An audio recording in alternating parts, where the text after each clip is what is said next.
There's been more progress, I think, in the last 18 months than in the previous 18 years.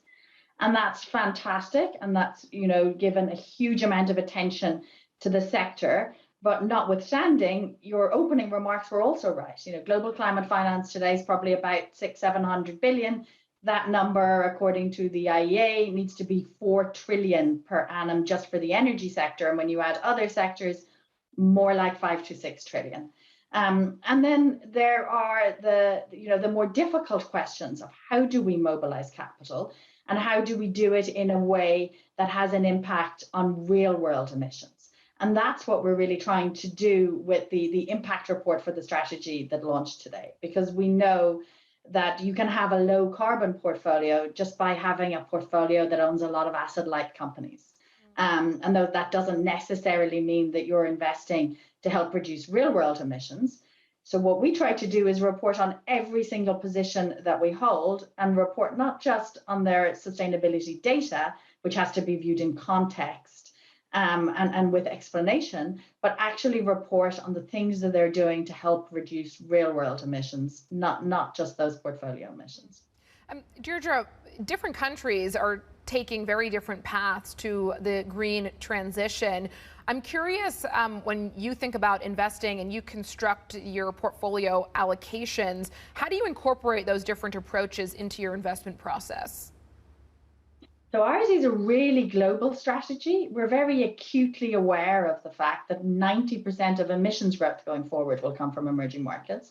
And the vast majority of emissions today are also in emerging markets, even though if you look over history, of course, those countries didn't cause the problem. It's the stack of carbon rather than the flow that matters. So that means that our environment strategy is actually overweight emerging markets, because that's where you can have the most impact in terms of investments to help solve climate change. And we also see a lot of the supply chain for climate sits in emerging markets. So, whether you're looking at the raw materials, the lithium, the cobalt, the nickel to make those electric vehicle batteries, whether you're looking at solar panels, even the manufacturing of those batteries, a lot of that sits in emerging markets.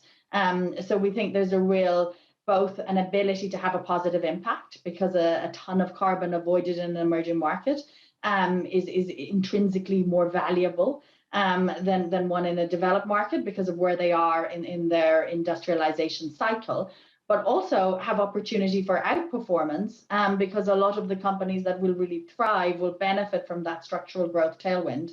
As we said at the beginning, as this market grows from something that is 600-700 billion to something that is 4 to 6 trillion, then those companies should really outperform. Well, Deirdre, it feels like we are in a really tricky period because asset managers, portfolio managers are used to valuing companies based on PE multiples, looking at sell-side research, which is divided on a sectoral basis. But when it comes to decarbonization, it's a completely different topic. It's a completely different sort of knowledge set. At what point will investors begin to put a premium, and maybe they are already, put a premium on companies that are investing in decarbonization, even if it means a short-term detriment to their business model, to their, to their business performance? I think you could not be more right. Our genuine belief is that we are moving to a world that is going to price and value externalities, and that's not just carbon. It might be biodiversity, it's human capital, it's a company's role in society, much more quickly than they ever did before, and that requires a completely different investing mindset. The way that we looked at companies 10 years ago is not the way we're going to look at them in 10 years' time. So, for example, at 91, the entire investment staff have gone back to school. We've worked with Imperial College on a climate training program to really ensure that everyone who works in our business understands climate risk, both physical and transition risk, and ultimately incorporates that into their cash flow models and into their investment decision making. And I think that will allow us to help find those companies, as you say, that maybe are investing a lot today. So you're not seeing it in the cash flows, but that will turn into much faster growth, much better returns in the future. And we are already seeing that. If you look at some of the companies we hold in the strategy, in the US, for example, we hold a US utility called NextEra Energy. NextEra Energy has significantly outperformed the rest of the peer group because they've been so early in terms of investing in decarbonization. So they're the market leader in the US in renewable energy, more than twice as big as the next biggest. You know, if you look at the auto sector, EV sales are still single-digit percentage of car sales.